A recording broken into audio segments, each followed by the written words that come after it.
गुलाबी शहजादी की दिलचस्प कहानी। एक दौर में एक हुसैन बादशाहत थी जहां सब कुछ गुलाबी रंग का था। महल, बाग और हता के बादशाह के लिबास भी गुलाबी रंग के ही थे। बादशाह की एक बेटी थी जिसका नाम गुलाबी था।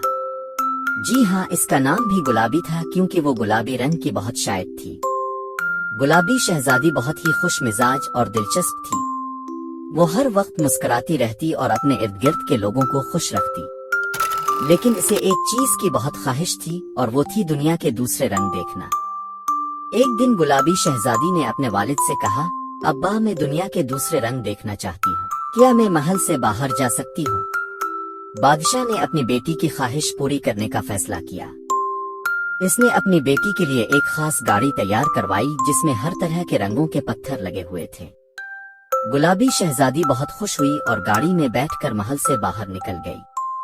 रास्ते में इसने पहले बार सब्ज रंग के खेत देखे, फिर नीले आसमान और सफेद बादल। इसने पीले रंग के फूलों को सूंघा और नारंगी रंग के फलों को चखा। जब गुलाबी शहजादी मुख्तलिफ रंग देख रही थी तो इसे बहुत खुशी हो रही थी। इसे एहसास हुआ कि दुनिया में गुलाबी रंग के अलावा भी बहुत सारे खूबसूरत रंग हैं और हर रंग की अपनी एक खास खूबसूरती है। जब गुलाबी शहजादी वापस महल आई तो उसने अपने वालिद को सारी बात बताई। बादशाह बहुत खुश हुआ कि इसकी बेटी ने दुनिया के मुख्तलिफ रंग देखे हैं।